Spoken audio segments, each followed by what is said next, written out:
Welcome to the Small Steps, Big Wins podcast. I'm dedicated to helping you take control of your life. Together, we'll explore practical tips, expert advice, and inspiring stories to help you overcome obstacles and achieve your goals. Making small changes is possible and can lead to big results. Are you ready? Let's go do this.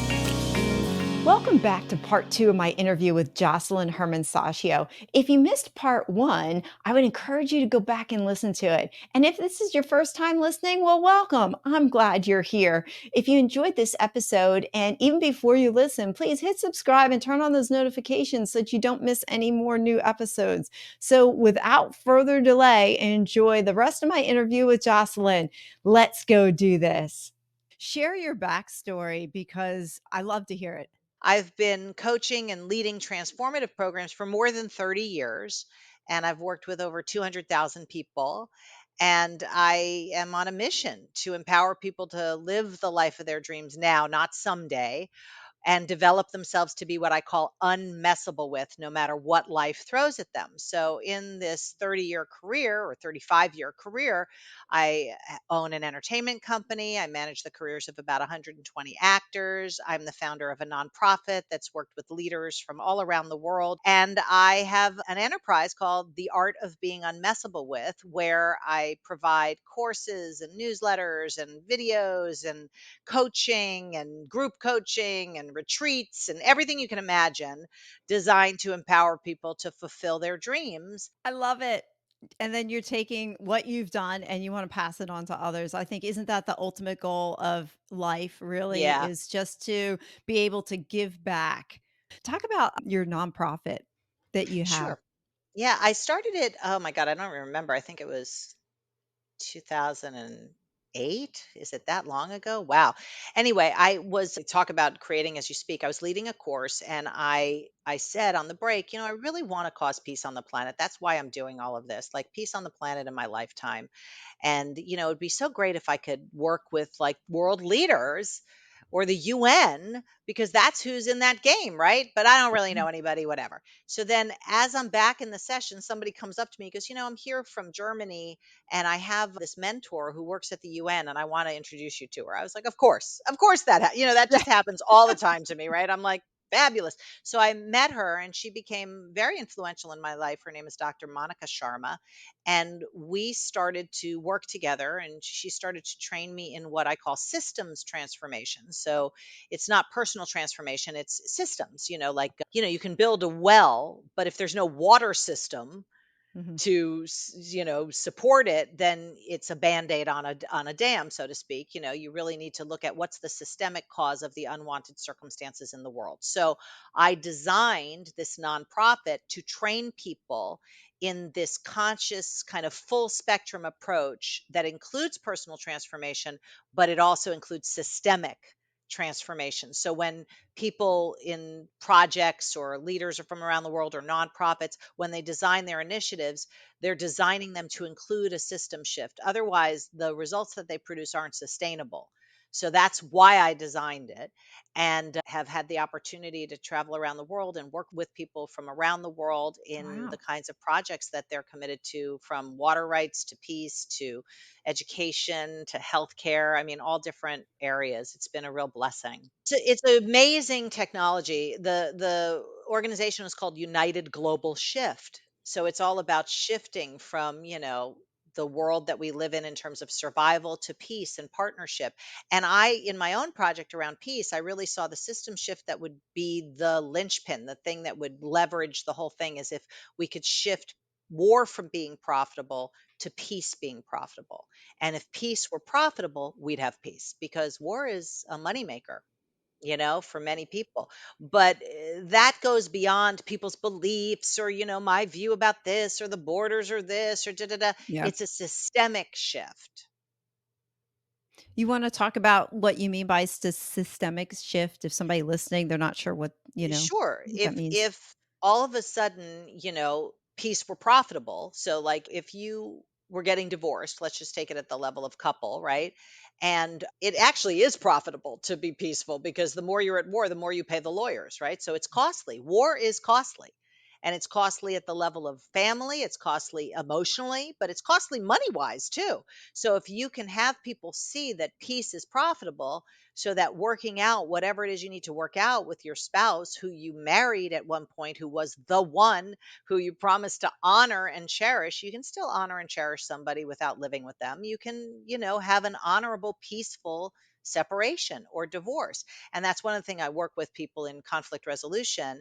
I call it facilitated resolution, to see the cost of being at war. It's not worth it. And if you look at CNN, I mean, look at what's happening. But until somebody gets the cost of something, they'll never give it up. Even if it's just being right with your husband, there's a cost to that.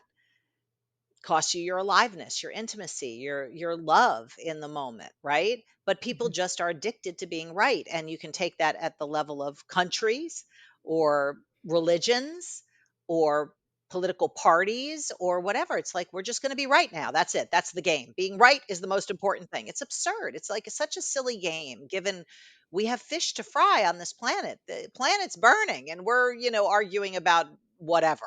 You brought something up there about being right. I have a friend of mine, he said, "It's not about being right, it's about getting it right. Not being right, but getting it right." Does that make sense? It Yeah, does. I it's don't really go down the road of right and wrong because it's so right. subjective. So for me, Sure. if people are like, I got to get it right, I'd be like, there is no right to get. There's just what you're creating because people, Okay. get stuck in perfection paralysis, trying to get things right before they put it out there. Like I've got to, and I just think it's constraining for people. So right and wrong is not the game I live in. Okay, fair enough. Yeah. And I could see that. I mean, you know what? I've battled for a long time with being a perfectionist and having a podcast and being a perfectionist and having a website isn't necessarily, well, let's put it this way. It has challenged me to let go of things that I normally wouldn't let go Good of. for you. That's I- great. because Yeah. being a podcaster, and of course I just decided one day, I'm like, I think I'm going to just do this podcasting thing. So I have no formal training, no background, no anything. So of course my first couple are like, they're not good. You know, But they're your creation, so it but doesn't it doesn't matter. matter. You know what? Exactly. Actually, I think it's episode number 3.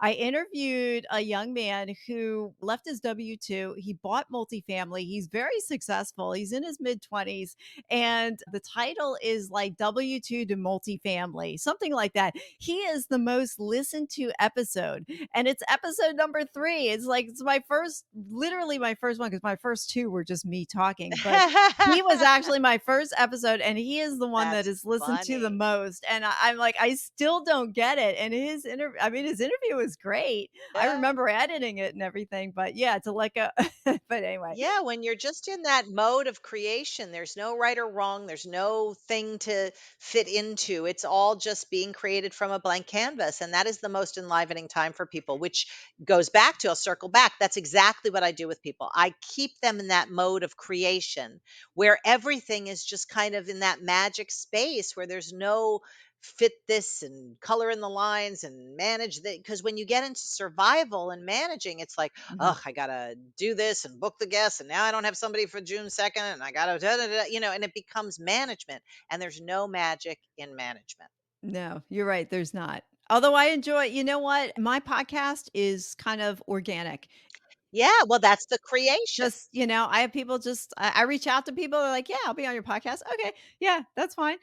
It's all good. It's great. That's kind So of like that space from nothing. So you're not yeah, fitting it into something. It's like yeah. it's a pure joy. I mean, It that's is. joyful. It is. Yeah, Yeah, I enjoy it when I get in the zone. I have to ask you, I have a number of listeners. We tend to be in the real estate space. And I'm going to ask a granular question. How sure. would you help somebody who is in the real estate space, and maybe they're coming to you, they got limiting beliefs, and how do you put creation in the real estate space? Yeah, no different than any other space, and I've done flips, and I've been in the real estate space, so I can speak from my own experience. Sure. We had a budget for a flip that we were gonna do, and we hadn't find the property yet, and my father and my husband and I are partners on these flips, and my father found a place that was above our budget, And when, you put all the money for the renovations and the build, it was going to be like a lot more than what we had estimated that we were going to approve, right? So it was $1 million more. That's just to put a real number to it, right? And he says to me, my father says to me, I guess we can't do it, huh? Now, if somebody says, I guess we can't do it to me, that's when that's a red flag for me. I'm like, okay, where am I right now? Am I in reaction or am I in creation? So I said, you know what? Give me 3 days to see if I can work this out. And I looked from what am I creating and what actions would have to happen to have $1 million available to do this. And I got into action and I called my banker and I called my financial advisor. And then the banker gave me another person to call. And I ended up getting a construction loan for all of that money. And we were able to do the flip. But it was initially, I didn't see the way through it. I was like, no, that's not what we said. That's not what we have. And it was the limiting belief of that's all we got. But Mhm. no, it's you make requests, you make invitations, you share what you're creating and you find out how can we get this done? You know what? I love the story because you know what's in there that I wanna pull out is the pausing. The fact that you didn't just give up on it and just write it off and say, "You know what? We can't do that." Instead, you're like, "Let me give it 3 days and see if you can work it out." How many of us out there make a split-second decision and have that regret of some kind? Yeah, So, yeah. what's your thoughts on regret then? I really only have one regret in my life, which was that I didn't go to school in Paris when I was 16. That's it. Now I live in Paris, so I've resolved that for myself. But regrets are just things you're blaming yourself for. So when I train people in forgiveness, because a lot of times you have to forgive people that have done something to you, and I deal with people that have had trauma and things that actually require forgiveness to move on, to give that up. But when you forgive somebody, including yourself, which is a regret, right? You're giving up the desire to punish that person. It doesn't mean you're not going to learn from that mistake or do it differently in the future or anything. It just means you're not holding on to the resentment and the desire to punish. And when you regret something, you're punishing yourself. You're resenting yourself in a way for having made the decision you made or not taken the action that you didn't take. And none of it's real. It's not happening right now. So there's nothing, you can't go back in time and change what you did. You did what you did and you didn't do what you didn't do. That's reality. Now what? Now, what are you creating? And nobody is limited to whatever's happened to them in the past or hasn't happened to them in the past, including the really horrible stuff that has happened to some of the people that I've worked with. I mean, I've had people that were trafficked. I've had people that, were raped. I've had people that, I mean, all sorts of like horrific things that you would never wish upon anybody. And how do they move on from that is they get that whatever happened isn't happening now, Mm, so they don't have to be limited. And it's never what happened that messes with people. It's what they made it mean about mm, themselves or about life or about trust or about whatever. So if you can get them to the point where they can see what happened, and I don't agree with what happened, I don't wish it upon people, but that did happen. And that's not what's happening now. And what you made it mean, I'm not worthy or I'm not good enough or people can't be trusted. None of that happened. You're the one who said that. Just like I said, you can't do your art as your career and stuck yourself with whatever you said. And you don't have to be stuck with anything that you said because it lives in language and that's all malleable. It's not solid like this cup. It's in word and word is accessible. You can alter word. mm. So I don't know if that got a little too heavy. No, that's okay. I love it because it's really the art of the English language, isn't it?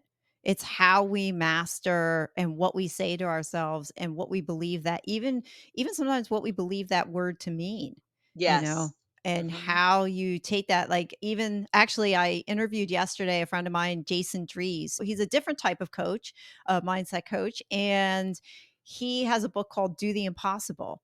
And we were talking about the word impossible and how, the word impossible to some people would be like if you say to them, "Well, you can't climb that mountain, that's impossible." They would just stop right there. But his perspective was, "Well, the impossible isn't impossible. It's just uncommon." Mm. Well, if you take Audrey Hepburn's take on the word impossible, it literally says, I'm possible. So it's the opposite of impossible. It's I'm possible. Remember? It's an excellent quote. Now Yeah, that you said that, I remember that. I'm possible. So I'll never look at the word impossible any other way other than exactly. I'm possible. Isn't that great? It's great. Yeah. I It's just love in your view. it's just tweaking. Yeah, it's just tweaking and putting new perspectives in your mind and speaking the truth. I think how many times have you I mean, I'm sure you've come across it often. People are just lying to themselves. Oh, all And the you time. just have Yeah. to get out of that, that mindset, that those limiting beliefs, that stuff, and it's amazing how even well, what you said, your dad said about being an artist, you can't do that, and it's stuck. Well, it isn't him that said it that stuck. It's me. It's whatever you say is what sticks with you. Even if somebody says, "Oh, you're stupid. Oh, you're blah blah blah." It's not that they said that because if they said you're a banana, you're an artichoke, it wouldn't impact you. It's what you You say that messes with you. okay. A nuance. No, you're right. So I guess the practical application out of that is for when we have things coming at us, we can choose to believe, we can choose to let that stuff in, or we can choose not to. So if somebody said to me, you're an artichoke, like you just said, Yeah. Jocelyn, you're an artichoke, you don't have to believe that. You know, Well, I mean, you'd I be mean, crazy if you you'd be did. crazy I if you mean, that's did. like Yeah. But I guess my point is if I said to you you're an artichoke and you believed you're an artichoke, you're the one who believed that. that's You right. let It's that in your brain, right? 100% Right. my So that say. I And by the way, right. if somebody says to you, "Oh, you're stupid," or "You're not a or whatever," it can't mess with you unless you have a doubt about it yourself. Mhm. So you don't have a doubt that you're an artichoke. It's like so it's not going to mess with you because you're clear you are not an artichoke. But if somebody says, "Oh, you're a little meek or you're a little blah blah blah," or whatever it is that hooks you're hookable, Mhm. it's because you are not resolved about that thing for Mm. yourself. So if somebody were to say like you're critical, that it would be the same way, right? Yeah, I Either mean, you are or you're well, what if if you you are? think you're critical, if that's something you experience, like, oh, or you're arrogant, or you're this, or whatever, you have like, Mhm. if somebody says that to you, it hooks you because there's something to hook. Mm. See, when you're unmessable with, unhookable is another way. You've just completed all those conversations about yourself. You're not living in a, oh, I'm this or I'm that or I'm nothing. I can create anything at any moment. So if I'm nothing, what's going to mess with me? And it's not like nothing in a bad way. It's just nothing like a blank slate. I can create anything at any moment. I could create being happy working at Starbucks. I mean, I don't care. I could create anything with anyone at any moment. And that's what it looks like to be unmessable with is being able to create with anyone at any time, under any moment, under any circumstance, no matter what life is throwing at you, the good, the bad, the ugly, whether your father's getting a pacemaker or your husband loses his job or, you get on the scale and you gain 10 pounds, whatever it is, that you're able to stay in that space of creation. Mm. Beautiful. I love it. That's So where the cool. coaching comes in. Yeah, It's it is. It is. I'm getting transformed just listening to you. good. That's my game. It really is exciting, but you're convincing me I also need a coach too. I So, have so I many coaches because, like yeah, I have a financial coach, I have a well-being coach, I have yeah, like a coaching coach, somebody who coaches me on my website and all that kind of stuff. I yeah, mean, it's important to have people that can see things you can't see. yeah, it's like your team. You Yeah, need your team. exactly. Yeah, you need Build your a team. I have a team of friend of mine that has multiple coaches as well because it just helps. I mean, I can see the value of it. And what would your advice be to somebody who can't afford or they say to themselves they can't afford a coach but want one? well, you know, maybe you could create a barter deal with somebody. There might be things that you could provide that they'd be willing to. I mean, I do that with some people. Or you can always read books and do the newsletters and the free things. Like I have free things. I'm sure other coaches have free things, to get yourself in the game of coaching. You could do lower end, like group programs where you get the benefit of the interactions with other people in the group, but it's not as costly for Mhm. you to do like one on one coaching because that it's an investment. It is. Right. But Right. here's what I would say to somebody, and not, I never want somebody to do something that doesn't work for them financially, but How much is it costing you not to have a coach? That's what I would say. And it's a cost benefit analysis. It's like, Yeah. if you really have a vision, how much more time are you going to spend? How much time can you save by having a coach? And how many results can you produce that are high performance results rather than sort of struggling along and trying to do it on your own? I mean, anybody who's ever been really successful has had a mentor or a coach. Mhm. It just Yeah. look at an Olympic athlete. Yeah, they have the talent, but nobody who gets to that level did it by themselves No with no way. help along the way. Yeah, it No makes way. perfect And their sense. coach, they see things you can't see as the player, and they say things you don't want to hear sometimes, right? So that you can elevate to the level of performance that you're committed to. But it's for Makes people who sense. are serious about whatever performance they're committed to, whether it's in the area of real estate or finance or business or relationship or whatever, well-being. Not everybody has a trainer, but if you're serious about, but if you can't afford a trainer, there's videos on YouTube. There's, I Right. mean, that's the kind of thing. You got to get creative if you don't have the money, or get creative about creating money. I Get was a just going credit to say line. that. That's right. Yeah, and Do like I something. did, for that project. Right, right. Oh, wow. Just so much value that we just Good. I love it. I love it. As we're wrapping up, coming to a close here, is there anything else you wanted to talk about that maybe I didn't ask or touch on? Nothing I had like an agenda, but I'm so happy you did the promise game and had that feedback from it. So I'd just love to offer that to your listeners because it is Sure. free and you can get it at giftfromjoss.com, giftfromjoss.com. So it's completely free. You can also get it by going to my website, Mhm. theartofbeingunmessablewith.com, but you don't have to go through the whole website to get that gift.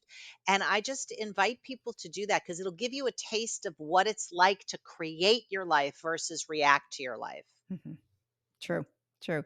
And then on your website, I would just encourage anybody to go check out your website. I'll have the link down in the notes as well. There's just so much stuff there. There's always something going on too, which is really neat. Like you've got group coaching and classes and all kinds of neat Yeah, stuff. and So it's like go summits check it and out. yeah, Yeah. upcoming events. I mean, I'm going to the Philippines. If anybody's in the Philippines, I'll be in the Philippines in December. I mean, it's Oh, that's craziness. fun. Yeah, you're in It New York is. now. So did you go to for a seminar in New York? What brought you to New York? My youngest daughter's high school graduation.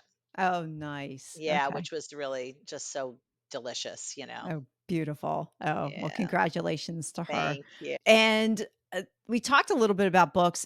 I ask all my guests, what's one book you'd recommend that everybody should read and how it impacted you?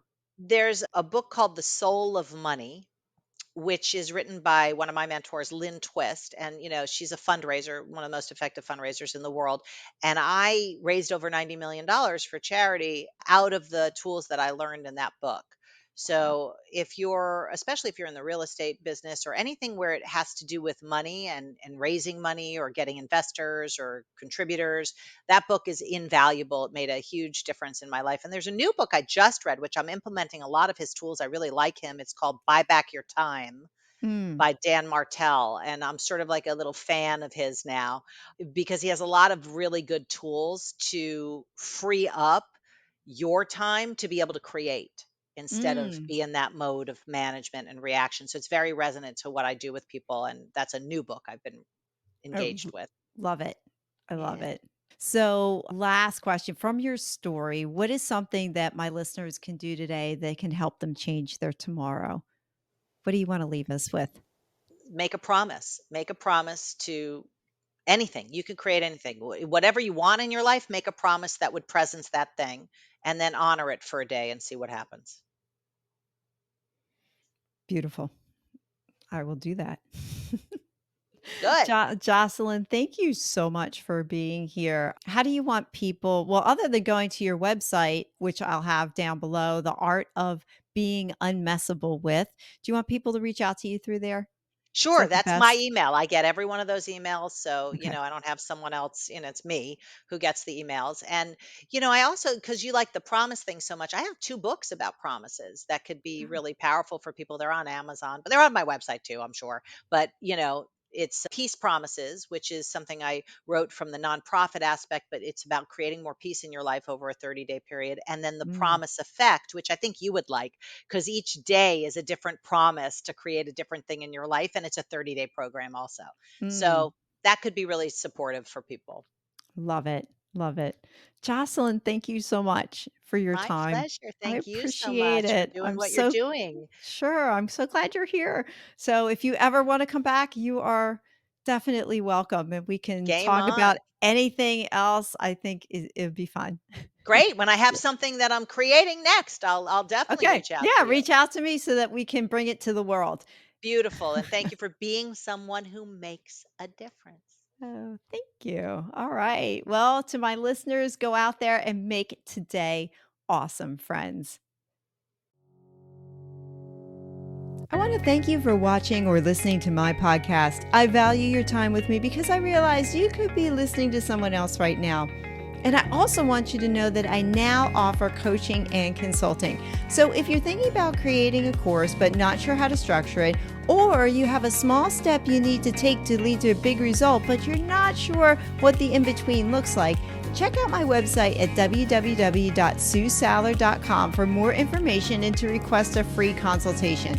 Remember, life doesn't get better by chance, it gets better by choice. Take small steps and make today awesome, friends. God bless.